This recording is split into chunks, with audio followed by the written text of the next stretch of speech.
Well, hi, I'm so glad to have Joanne back in the studio with us today, and we've been talking about healthy ways to grieve. And if you haven't seen part 1, it would be really good for you to go watch that because there's some really good practical advice in there too. And today we're going to talk, Joe, about ways to honor or to keep the memory of our lost ones alive. Yeah. So you want to talk about that for a few minutes of just kind of what you've discovered? To think about them not being here with me every day, I can't go there. So thinking about them and doing things that keep their memory alive really brings me joy. Just looking at their pictures and thinking, what were you doing that day? I love looking at their pictures. And scrapbooking and just having a work to do to keep their memories alive. It just keeps them close. Right. And it keeps them like they're still such an important part of who you are and was your identity. I mean, your identity as a mom, as a mother-in-law, as a grandma. Oh, yeah. Yeah. Yeah. So to keep that alive and that part of those things of how you interacted with them. Oh, gosh, yeah. You don't ever want to lose that. That's right. So why don't you share, Joe, what has God done in your life through this tragedy that seemed like there could have possibly been nothing good? How have you kept their memory alive in the last 2 years? When we first lost them, it scared me to think that was going to be the end of the story. It was so frightening to me that door would close and I would get up the next day and that would be it. It frightened me. There had to be some good come out of this. There had to be some way to honor the memory. And so I asked the Lord to please give me a work to do because I was on very unsteady ground, and being a mom and a mother-in-law and a grandma and having that all taken away, it had to be a way to keep them in my life, keep them in my heart, to talk about them, to just keep their memory alive. And to have a purpose. You're right. For their memory. Exactly. So what do you do? What do you do to do that, Joe? I love to write, and my writing has turned into maybe making a book.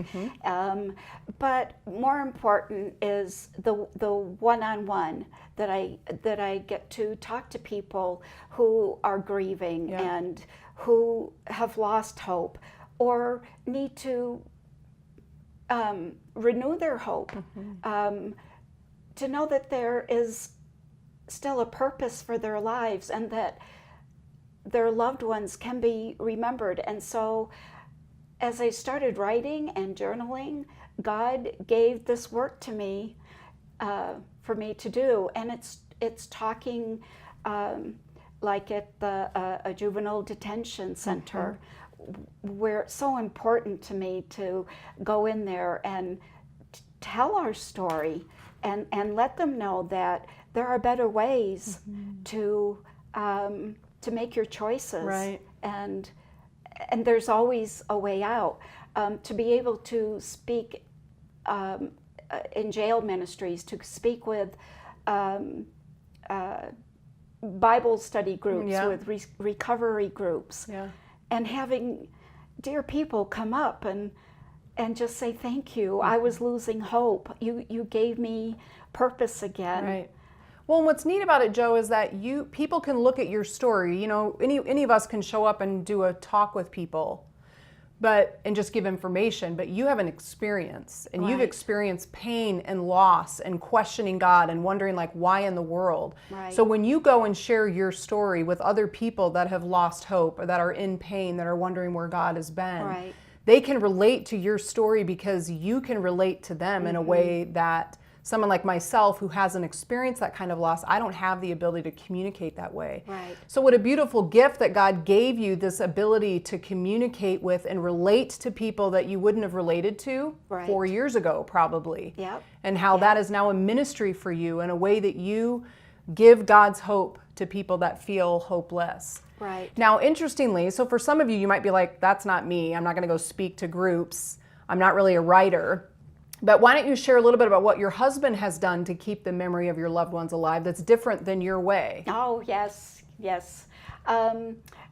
Russell and Larry would plan a trip once a year. They made a promise that they would start this tradition, that they would go to Major League Baseball games together. And Shauna was always very gracious to release him, especially with young kids at home. Yep. And so that was a treasure for Larry and Russell. And after they passed away,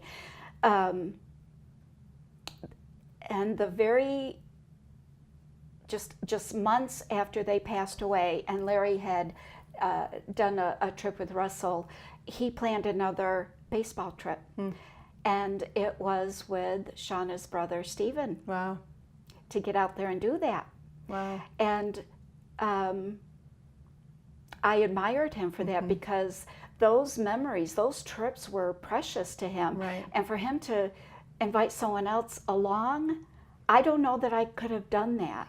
But he honored Russell's memory by inviting someone else to come along and enjoy that with him. Which was a gift to them, too. Absolutely. He was so excited. And then for our daughter, Rhonda, he invited Rhonda to a Yankee-Texas Ranger game. How fun. And he said when he walked into the stadium, he felt a prick in his heart. But then he said when he watched Rhonda clapping and yelling, having fun, embracing it, the Yankees even, sorry, it did his heart good. Right. And to be able to carry that on with Rhonda and start new memories that way. And then he and Larry would climb Mountain Ben Lomond and hike together, and it was a precious time to them, especially after he got married. It was hard to get away. And so just this last month, he invited, it really was a competition, a dare, and he invited someone else to climb the mountain with him. And he said even though he made it to the top and he felt that prick in his heart again, he had a really good time, and he was able to talk about that time with the person that went up the mountain with him. That's great. So that's a contrast then, as Larry didn't want to speak about it, he doesn't want to be out in front of people, but he's using some of those special activities, the things that brought him joy, to share with his son. He now includes other people in those same activities. And so that's just another way of keeping their memory alive and staying connected. Yeah, it's a healthy way to keep doing the things that you love, but invite other people along with. That's great. And share some memories and make new ones. That's great. Well, I hope this is helpful to you again, just to think about ways you can keep the memory of your loved ones alive, to do things, to serve in the community, to relate to other people that go through that, or to do activities that you used to do with your loved one and share it with other people. But it's important to grieve in healthy ways and to keep their memory alive. Use the questions, have a conversation with someone, and we'll see you in the next video.